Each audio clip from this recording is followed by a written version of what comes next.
60 വയസ്സുള്ള സ്ത്രീയെ ചെറുമകൻ മാലിന്യത്തിൽ ഉപേക്ഷിച്ചു. ക്യാൻസർ രോഗിയായ യശോദ ഗൈക്വാഡിനെയാണ് മാലിന്യ കൂമ്പാരത്തിൽ ഉപേക്ഷിച്ച നിലയിൽ കണ്ടെത്തിയത്.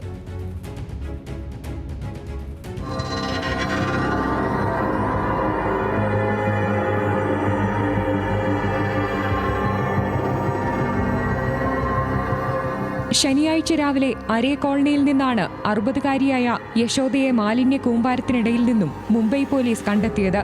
പ്രായത്തിന്റെ അവശതകൾക്കൊപ്പം ക്യാൻസർ രോഗത്തിന്റെ വെല്ലുവിളിയും നേരിടുന്ന ഇവർ അഴുകിയ മാലിന്യങ്ങൾക്കൊപ്പം ഉപേക്ഷിക്കപ്പെട്ട നിലയിലായിരുന്നു. പോലീസ് അന്വേഷിച്ചപ്പോഴാണ് നടക്കുന്ന കാഴ്ചകൾ പോലെ നടക്കുന്ന വിവരവും യശോദ പറഞ്ഞത്. ത്വക്കിന് ക്യാൻസർ ബാധിച്ച ഇവരെ സ്വന്തം ചെറുമകൻ തന്നെ മാലിന്യത്തിൽ തള്ളുകയായിരുന്നു.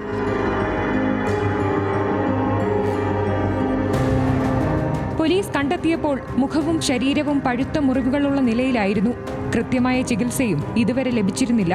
ഗുരുതരാവസ്ഥയിലായതിനാൽ ഇവരെ ആശുപത്രിയിലെത്തിക്കാൻ പോലീസ് ശ്രമിച്ചെങ്കിലും അവിടെയും പ്രതിസന്ധികളേറെയായിരുന്നു. അസുഖം മൂർച്ഛിച്ചിരുന്നതിനാൽ പല ആശുപത്രികളും ചികിത്സ നിഷേധിച്ചു. ഒടുവിൽ 8 മണിക്കൂർ നീണ്ട ശ്രമത്തിനൊടുവിലാണ് മുംബൈയിലെ കൂപ്പർ ആശുപത്രി ഇവർക്ക് ചികിത്സ നൽകാൻ തയ്യാറായത്.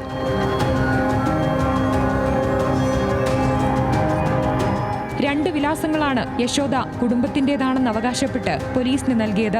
അതോടെ യശോദയുടെ കുടുംബത്തെ കണ്ടെത്താനുള്ള അന്വേഷണം ഊർജിതമാക്കിയിരിക്കുകയാണ് പോലീസ്.